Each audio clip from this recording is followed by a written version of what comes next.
দুঃখজনক একটা ঘটনা। না জানি কত ভাইয়ের পাসপোর্ট,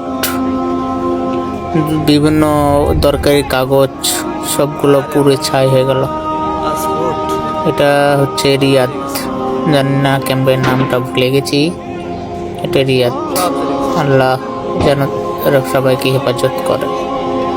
সবাই দোয়া করবেন ভাইদের জন্য।